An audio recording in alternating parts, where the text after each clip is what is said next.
গত জুমআতে মুহররমের বিভিন্ন বিষয়ে কথা বলার পর 10ই মুহররমের ইতিহাসের সবচেয়ে ঘৃণিত অধ্যায় কারবালার প্রান্তে নবীজির কলিজার টুকরা ইমাম হুসাইন রাদিয়াল্লাহু তাআলা আনহু শাহাদতের সঙ্গে নবী পরিবারের সঙ্গে যারা ইতিহাসের সবচেয়ে নিকৃষ্ট অধ্যায়কে রচিত করেছিল তাদের সম্পর্কে গত জুমআতে আলোচনা করেছিলাম। আজকের জুমআতে মানাকিবুস সাহাবা, সাহাবায়ে কেরাম সম্পর্কে আমাদের ধারণা কেমন হওয়া উচিত এ বিষয়ে আজকের জুমআতে কথা বলতে চাই। বিমাশিয়াতিল্লাহি তাআলা ওয়া বিতৌফিকিহি, যদি আল্লাহ পাক তৌফিক দান করেন গুরুত্বপূর্ণ এই বিষয়ে কথা বলতে চাই। সাহাবায়ে কেরাম হচ্ছে আমাদের ইমানের নমুনা।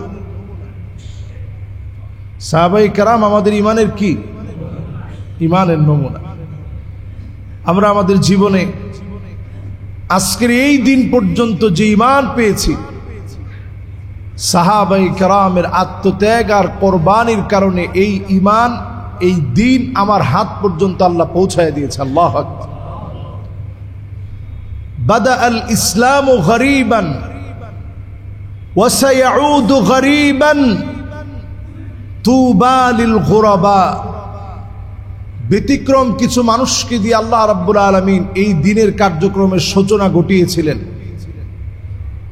সেই ব্যতিক্রম কিছু মানুষকে দিয়ে আল্লাহ রাব্বুল আলামিন বিজয় দিয়েছেন।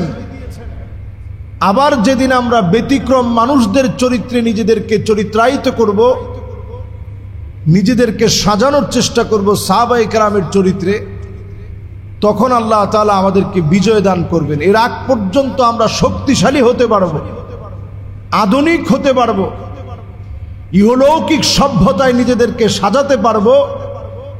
ততদিন পর্যন্ত আমাদের বিজয় সম্ভব না যতদিন সাহাবায়ে কেরামের আদলে আমরা ঈমান না আনবো, যতদিন সাহাবায়ে কেরামের আদলে আমরা জীবন গঠন না করব।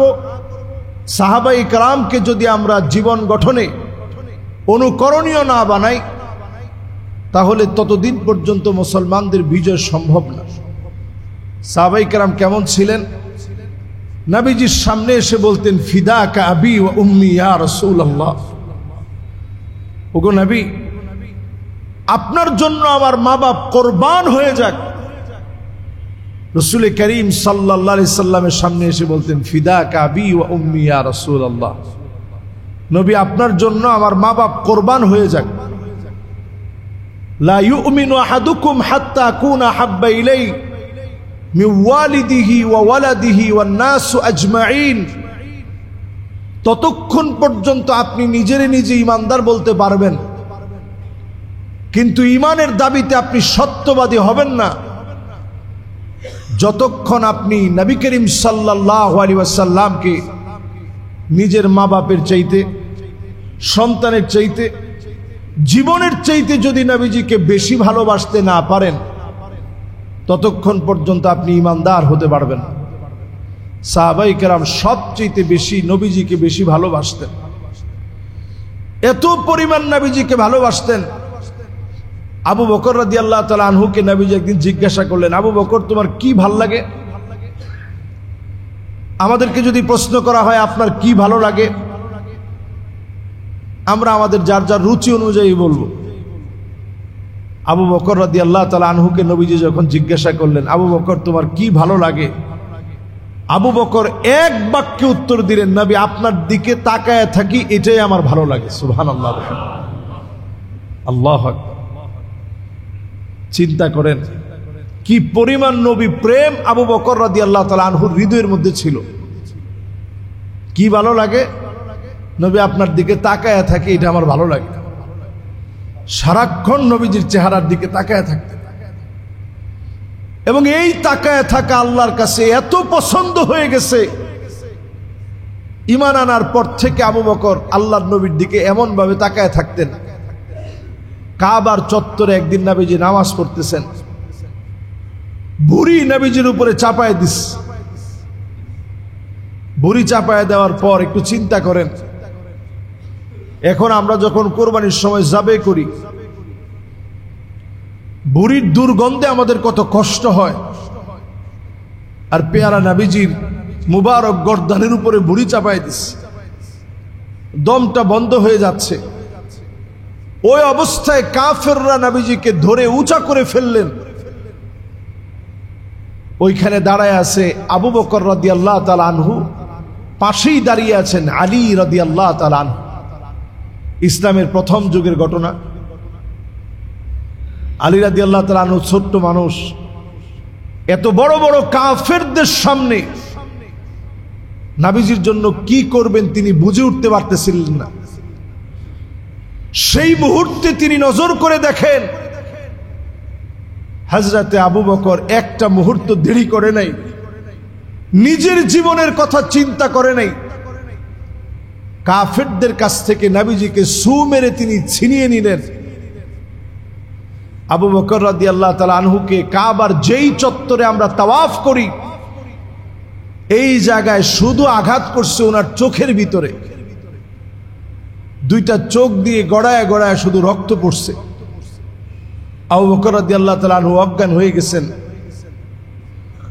অজ্ঞান হয়ে যখন ঘরে গেছেন, বারবার তিনি জ্ঞান ফেরার পর থেকে বলতেছিলেন, মা হালুন নবী, মা হালুন নবী, আমার নবীর হালত কি, আমার নবী এখন কেমন আছে। আল্লাহর নবী ফাতেমা রাদিয়াল্লাহু তাআলা আনহাকে পাঠিয়ে দিলেন, মারে গিয়ে দেখে আসো তোমার চাচা আবু বকর কেমন আছে। ফাতেমা রাদিয়াল্লাহু তাআলা আনহা যখন আসলেন, এসে দেখেন এই জ্ঞান ফিরলেই বারবার বলে আমার নবী কেমন আছে। যেই না শুনছে নবীজির অবস্থাটা ভালো আছে, একটা দৌড় মেরেছে আল্লাহর হাবিবের সঙ্গে দেখা করার জন্য। আল্লাহু আকবার। এটা হচ্ছে আবু বকর রাদিয়াল্লাহু তাআলা আনহুর নবীজির প্রতি ভালোবাসা। এই ভালোবাসা এমন ছিল, নবীজি সাল্লাল্লাহু আলাইহি সাল্লাম এই জন্য বলেছেন, যদি আমি দুনিয়ার বুকে কাউকে বন্ধু বানাতাম লাত্তাখাযতু আবা বকর খলিলা, আমি অন্য কাউকে বন্ধু বানাতাম না। দুনিয়ার বুকে যদি কাউকে বন্ধু বানাতাম, আমার সেই বন্ধু হতো আবু বকর রাদিয়াল্লাহু তাআলা আনহু। জোরে বলেন আল্লাহু আকবার। কি মহব্বত, কি পরিমাণ ভালোবাসা।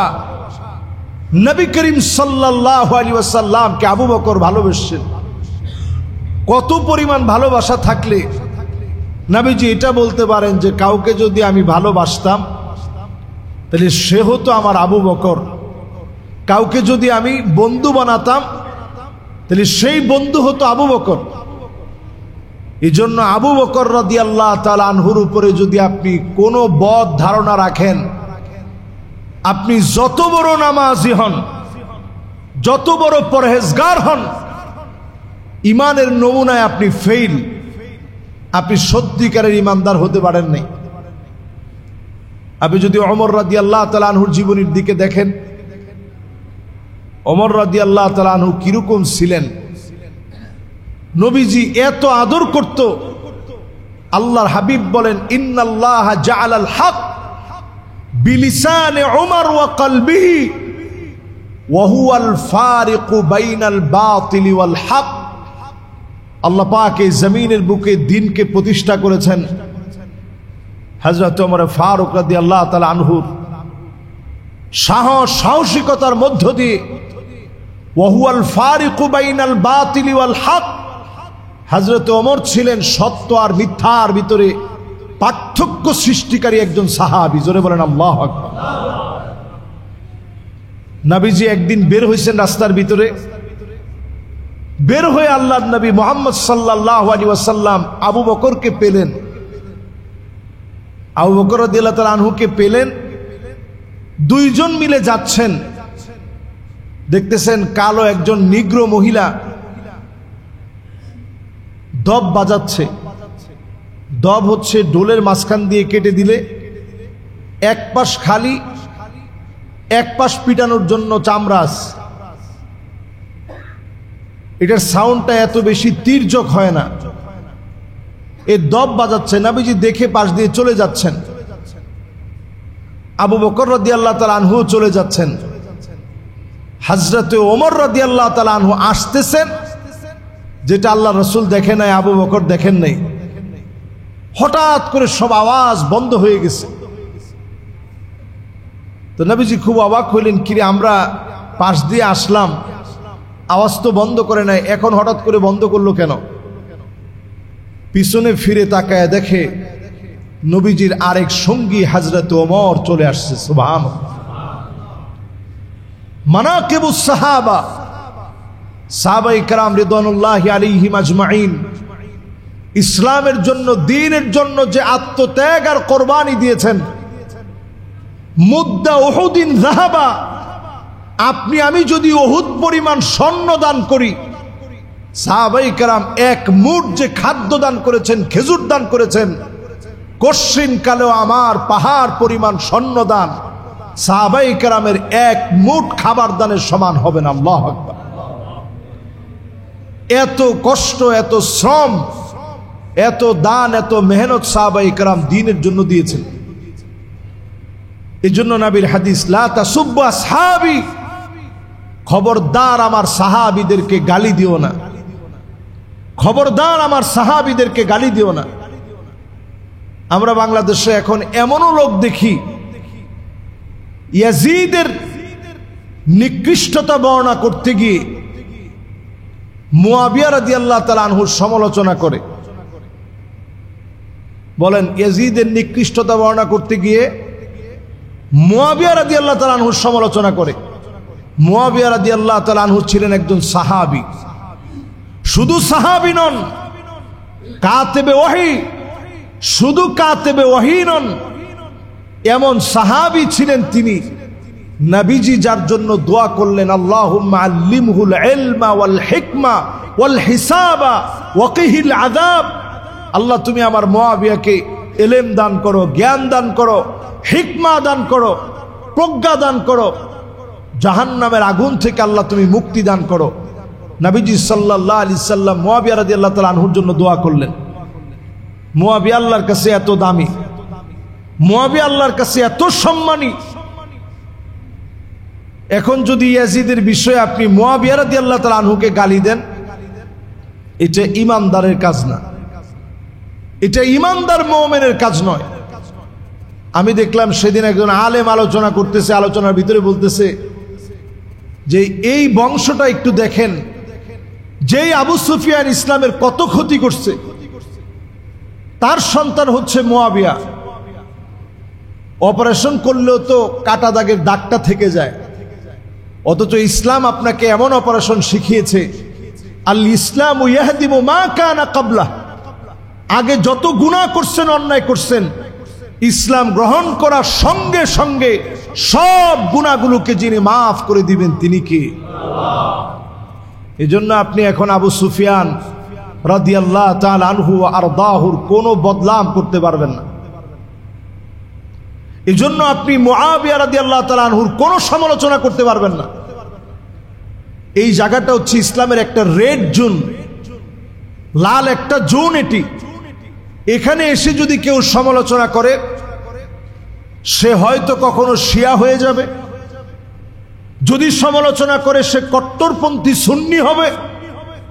প্রকারান্তরে গিয়ে আপনি দেখবেন আপনি ঈমান হারা হয়ে যাবেন, ঈমানের স্বাদ পাবেন না। লাজ্জাতুল ঈমান, ঈমানের স্বাদ যদি আপনাকে পেতে হয়, সাহাবায়ে কেরাম যেইভাবে ঈমান আনছে ওই ঈমানের উপরে থাকতে হবে। সাহাবায়ে কেরামের ঈমান এত দামি, মা আনা আলাইহি ওয়া আসহাবি, নবীজি বলেছেন যদি তোমরা হেদায়েত পেতে চাও, যেই পথে আমি আছি, আমার সাহাবায়ে কেরাম আছে, ওই পথ তোমাদের পথ হতে হবে, অন্যথায় আপনি হেদায়েতের পথ পাবেন না। হেদায়েতের পথ পাওয়ার জন্য সাহাবায়ে কেরামের পথে হাঁটতে হবে। এবার আসেন, সাহাবায়ে কেরাম কেমন সহজ সরল ছিলেন। কত সহজ সরল থাকলে নবীজি জিজ্ঞাসা করতেছেন, আচ্ছা সাহাবীরা বলো তো দেখি, কাদের ঈমানটা সবচেয়ে দামি? সাহাবায়ে কেরাম সরল উত্তর দিলেন, নবী, ঈমানুল মালাইকা, ফেরেশতাদের ঈমানটা আল্লাহর কাছে সবচেয়ে দামি। নবীজি বললেন, ফেরেশতারা তো ঈমান আনবেই, তারা আল্লাহর সব বিষয়গুলো দেখে। একটু ভাইবা চিন্তা বলো তো দেখি কাদের ইমান দামি? সাহাবায়ে কেরাম আবার ভেবে চিনতে বললেন, নবীদের ইমান আল্লাহর কাছে সবচেয়ে দামি। নবীজি বললেন, নবীরা তো ইমান আনবেই, আল্লাহ রাব্বুল আলামিন নবীদেরকে নির্বাচিত করেছেন। এবার নবীজি আবার প্রশ্ন করলেন, সাহাবীরা বলো তো দেখি কাদের ইমান দামি? সাহাবায়ে কেরাম বললেন, নবী, আমরা যারা আপনার সাহাবী, সাহাবীদের ইমান আল্লাহর কাছে সবচেয়ে দামি। নবীজি বললেন, তোমরা তো ইমান আনবাই, ওয়া আনা ফীকুম, আমি নবী তোমাদের ভিতরে আছি, আমারে তোমরা দেখতেছো, তোমরা তো ইমান আনবাই। এমন একটা সময় আসবে যেই সময়ে আমি নবী থাকব না, আমার এমন কিছু উম্মত আসবে, মান আমানা বি ওয়া লাম ইয়ারানি, না দেখে যারা ঈমান আনবে, কলিজা থেকে মহব্বত করে যারা ঈমান আনবে, তাদের ঈমান সবচেয়ে দামি হবে, তাদের ঈমানটা সবচেয়ে মূল্যবান হবে। আজ যারা আমরা জুমআতে আসছি, একবারের জন্য নবীজিকে দেখি নাই, না দেখে যারা ঈমান এনেছি, আমাদের ঈমানটা আল্লাহর কাছে বড় দামি, আমাদের ঈমানটা নবীর কাছে বড় দামি। এই ঈমান বড় শক্তিশালী, এই ঈমান বড় হিম্মতওয়ালা ঈমান, যে ঈমানের প্রশংসা নবীজি করলেন।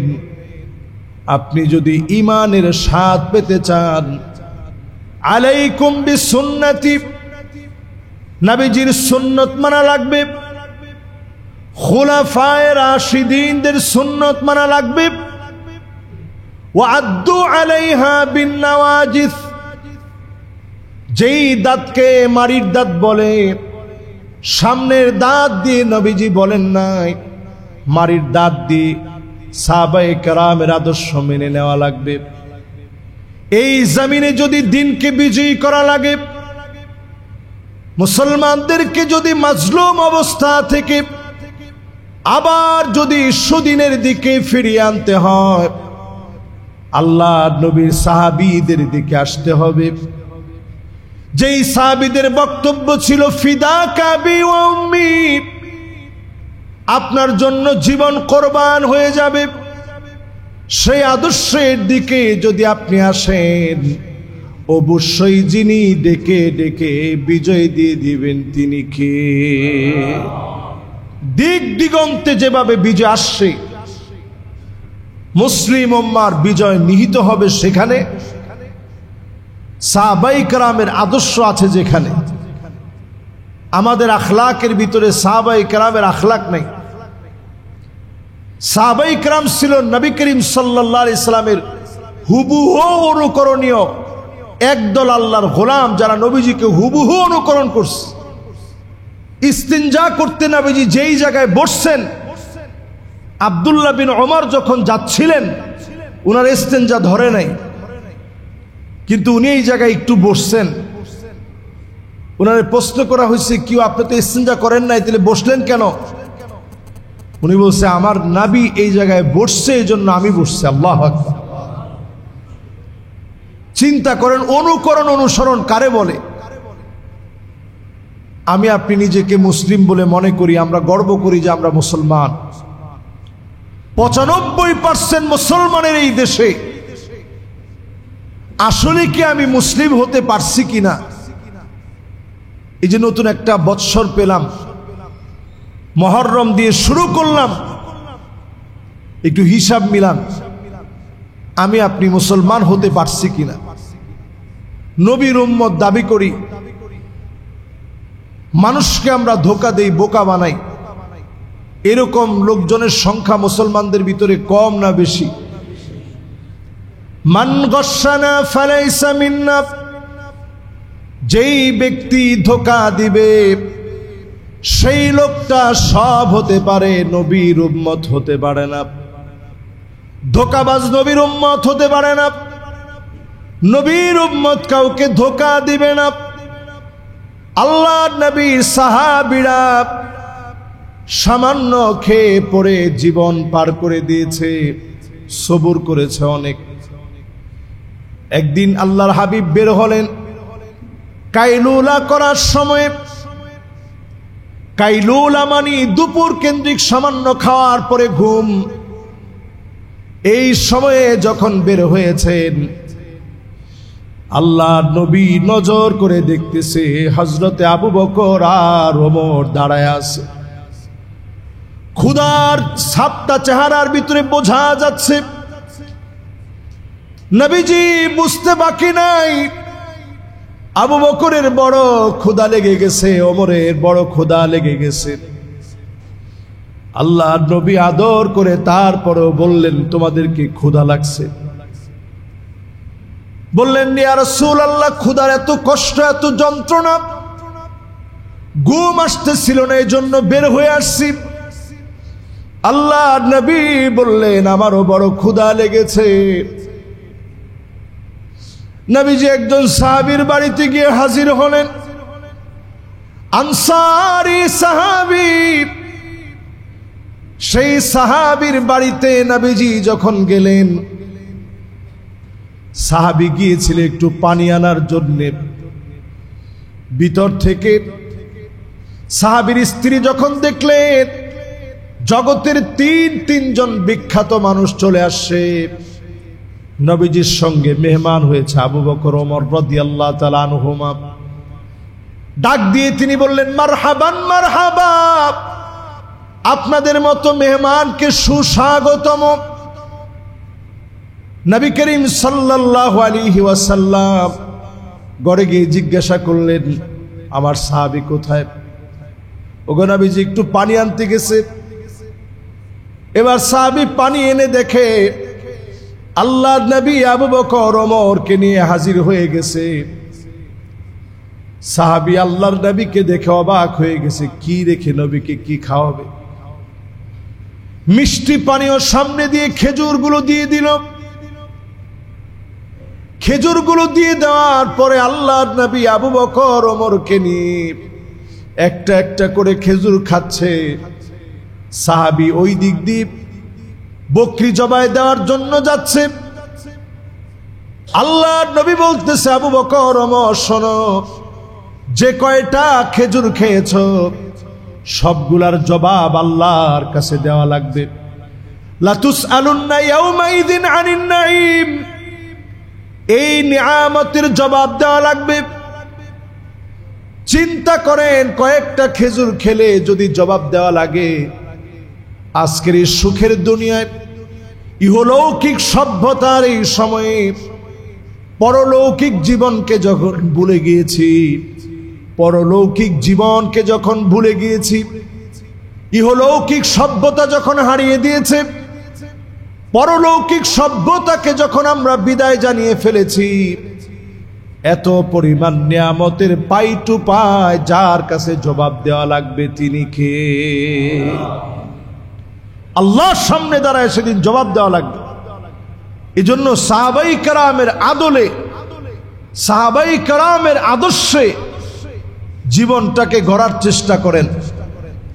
সাহাবাই কেরাম অল্প খেয়ে তুষ্ট হতেন, সামান্য পরে শুকরিয়া আদায় করতেন। বিলাসী জীবন ছিল না, খুব সামান্য জীবন যাপন করতেন। আজকে আল্লাহ তাআলা আমাদের যে জীবন দিয়েছেন, একজন সাহাবীর সামনে যদি আল্লাহ দাঁড় করায় দেয়, জবাব দেওয়ার মতো কোনো উপায় নেই। এত খানা দানা, এত কিছু আল্লাহ তাআলা দিয়েছেন। এই যে আমরা পোশাকটা পরছি, এখন সৌদি আরবের ট্রেডিশনাল ড্রেস হচ্ছে এরকম একটা আবায়া। এক সময় এটা যুদ্ধকালীন একটা পোশাক ছিল, এই জন্য এটা দেখবেন অনেক বড় সড়ো, যাতে করে ঘোড়ার উপরে উঠা যায়, এই জন্য একটা এরকম ড্রেস পরা হতো। উটের উপরে যেন উঠা যায়, এই জন্য এই ড্রেসগুলা পরা হতো, আবায়া এটার নাম। এটা খুব লম্বা চড়া চাদরের মতো বড় সড়ো হয়। এরকম ড্রেস এখন সৌদি আরবের অহরহ লোক পরতেছে, অথচ ইসলামের সবচেয়ে কঠিন সময়টা যে সাহাবায়ে কেরাম পরীক্ষা দিয়েছেন, এর মধ্যে অন্যতম একটা পরীক্ষার সময় ছিল উহুদের প্রান্তে শাহাদতের সময়। সেই সময়ে আউয়ালু সাফির ফিল ইসলাম, ইসলামের প্রথম অ্যাম্বাসিডর সাহাবী, যাকে দিয়ে নবীজি জায়গায় জায়গায় দাওয়াত পাঠাইতেন, সেই সাহাবী যখন শহীদ হয়ে গেছেন, উনার ইসলামের আগে পোশাক ছিল এমন, আজকে একটা পরলে কালকে আরেকটা পরতেন। ইসলাম গ্রহণের সময় তেমন কিছু নিয়ে আসতে পারে নাই, 2 টুকরা কাপড় নিয়ে আসছে। উনি যেদিন শহীদ হয়ে গেলেন, নবীজি বললেন, যাও একটু কাপড় আছে কিনা একটু খুঁজা দেখো, আমার সাহাবীর একটু কাপড়টা দিয়ে ঢাইকা দিই। সাহাবায়ে কেরাম 1 টুকরা কাপড় পায় নাই। যে 1 টুকরা কাপড় পেয়েছে, মাথা ঢাকলে পা বের হয়ে যায়, পা ঢাকলে মাথাটা বের হয়ে যায়। নবীজি বললেন, যাও পাটাকে ইদখির নামক গাছ দিয়ে ঢেকে দাও, মাথাটাকে কাপড় দিয়ে ঢেকে দাও। 1 টুকরা কাপড় পর্যন্ত সাহাবায়ে কেরাম পায় নাই। সাহাবায়ে কেরামকে মানার নাম হচ্ছে ঈমান। সাহাবায়ে কেরামের নমুনায় ঈমান আনার নাম ঈমান। সাহাবায়ে কেরামের বিদ্বেষ করা হচ্ছে বেঈমানি। সাহাবায়ে কেরামকে গালিগালাজ করা হচ্ছে ফাসিকি। কখনো কখনো যা কুফরির দিকে চলে যাবে, ঈমান নষ্ট হয়ে যাবে। যে সাহাবায়ে কেরামকে আল্লাহ পছন্দ করে, রাদিয়াল্লাহু আনহুম ওয়া রাদু আন, আল্লাহ পাক তাদের উপরে সন্তুষ্টির কথা জানিয়েছেন। লাকাদ রাদিয়াল্লাহু আনিল মুমিনিনা ইয ইউবাইউনাকা তাহতাশ শাজার, আল্লাহ পাক তাদের উপরে সন্তুষ্টি প্রকাশ করেছেন। আল্লাহ যাদের উপরে সন্তুষ্ট হয়ে গেছেন, আল্লাহ যাদের উপরে সন্তুষ্ট হয়ে গেছেন, অবশ্যই তাদেরকে যিনি ভালোবেসে ফেলেছেন তিনি কে? আল্লাহ যাদের উপরে সন্তুষ্ট, আল্লাহ যাদেরকে ভালোবাসেন, সেই সাহাবায়ে কেরামের কোন রূপ বদলাম বলার কোন সুযোগ, আপনি নিজের যদি ইমানদার মনে করেন, সাহাবায়ে কেরামের কোনো বদলাম বলার কোনো সুযোগ নেই।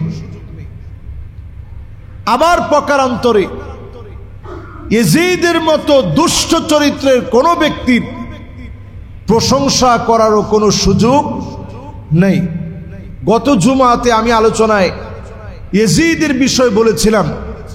আপনার কাছে কি মনে হয় আমি ইয়াজিদের পক্ষে না বিপক্ষে? এটা তো বললেন 10, 15, 20 জন। সবার কাছে কি মনে হয়, পক্ষে না বিপক্ষে? ইয়াজিদের ব্যাপারে পরিষ্কার জিজ্ঞাসা করা হয়েছে আহমদ বিন হাম্বল রাহিমাহুল্লাহর মতো বড় আলেমকে, আপনি ইয়াজিদের ব্যাপারে কি বলবেন? আপনি কি ইয়াজিদ থেকে কোনো হাদিস নেবেন? তিনি বললেন, লা ওয়ালা কারামা, অসম্ভব, তার তো কোনো ব্যক্তিত্ব নেই। যে লোকের ব্যক্তিত্বই নাই, এমন লোক থেকে হাদিস নেওয়া যায় না। জোরে কোন আল্লাহু আকবার। প্রশ্ন করা হয়েছে ইবনে হাজার আসকালানী রাহিমাহুল্লাহকে, ইয়াজিদ সম্পর্কে আপনার মতামত কি? বলছে, মাকদুহুন ফি আদালাতিহি, তার ভিতরে কোনো আদালত নাই, কোনো ন্যায় বিচার নাই, সে মানুষের কাতারেই পড়ে না।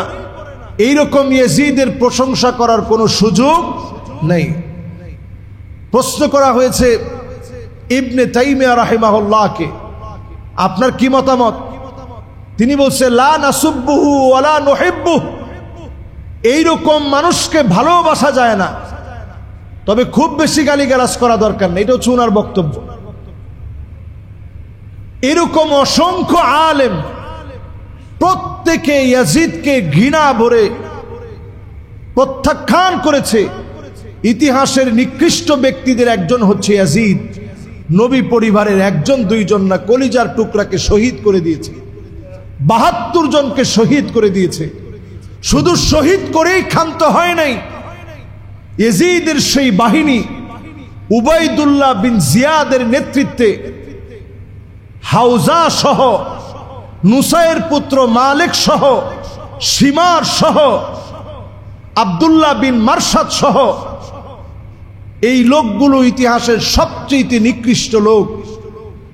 কেউ তাদের ঘোড়া দিয়ে ইমাম হোসেন রাদিয়াল্লাহু তাআলা আনহুর দেহের উপরে ঘোড়াটা দিয়ে চালিয়েছে যাতে করে দেহটা নিশ্চিহ্ন হয়ে যায়।